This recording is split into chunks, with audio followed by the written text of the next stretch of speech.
He gave everything, and it still wasn't enough.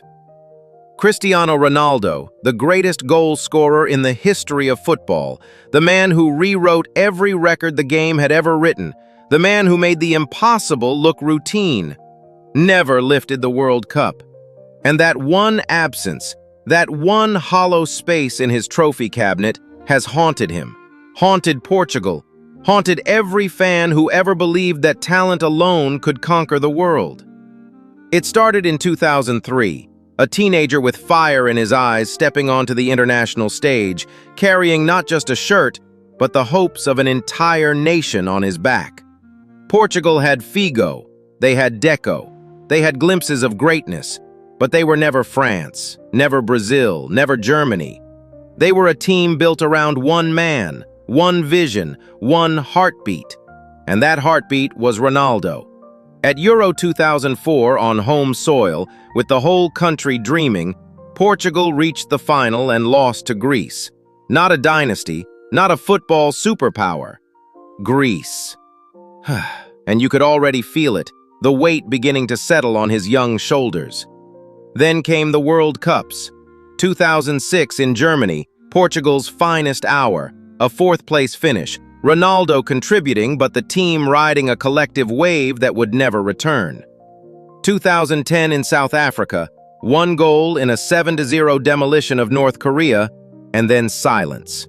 Knocked out by Spain in the round of 16, a team so perfectly balanced it felt cruel to compare.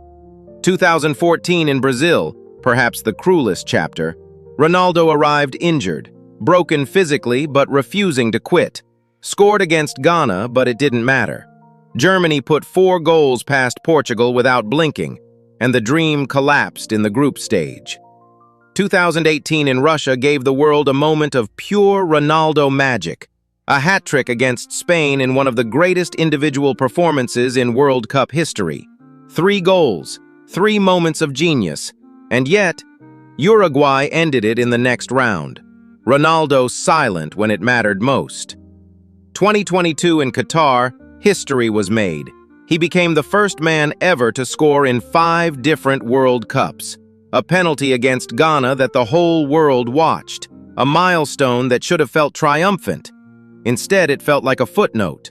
Because Morocco, an African underdog writing their own beautiful story, sent Portugal home in the quarterfinals, and Ronaldo walked off the pitch in tears, the cameras finding every drop, the world watching a legend break in real time.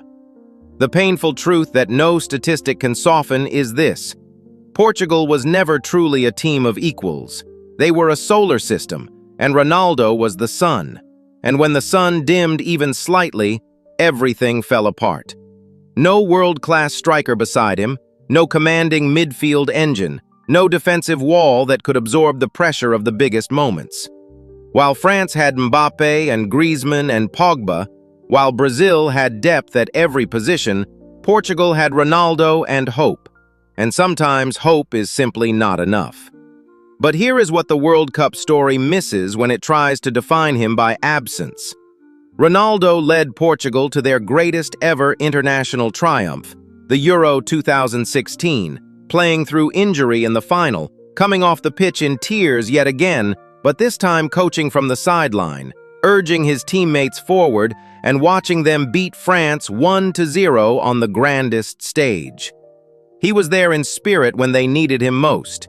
He lifted the UEFA Nations League in 2019. He scored 143 international goals, a record no human being on this planet has ever touched.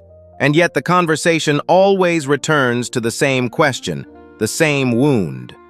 Why no World Cup? Maybe the answer is simpler and sadder than any tactical breakdown. Some players are born into perfect teams at perfect moments, and some carry nations that were never built to carry them back. Ronaldo was the latter. He didn't fail the World Cup. The World Cup simply never gave him the team he deserved. And when the final chapter of his story is written, long after the last whistle, one truth will remain standing above everything else. He was the greatest. And sometimes, the greatest are remembered not for what they won, but for how brightly they burned while trying.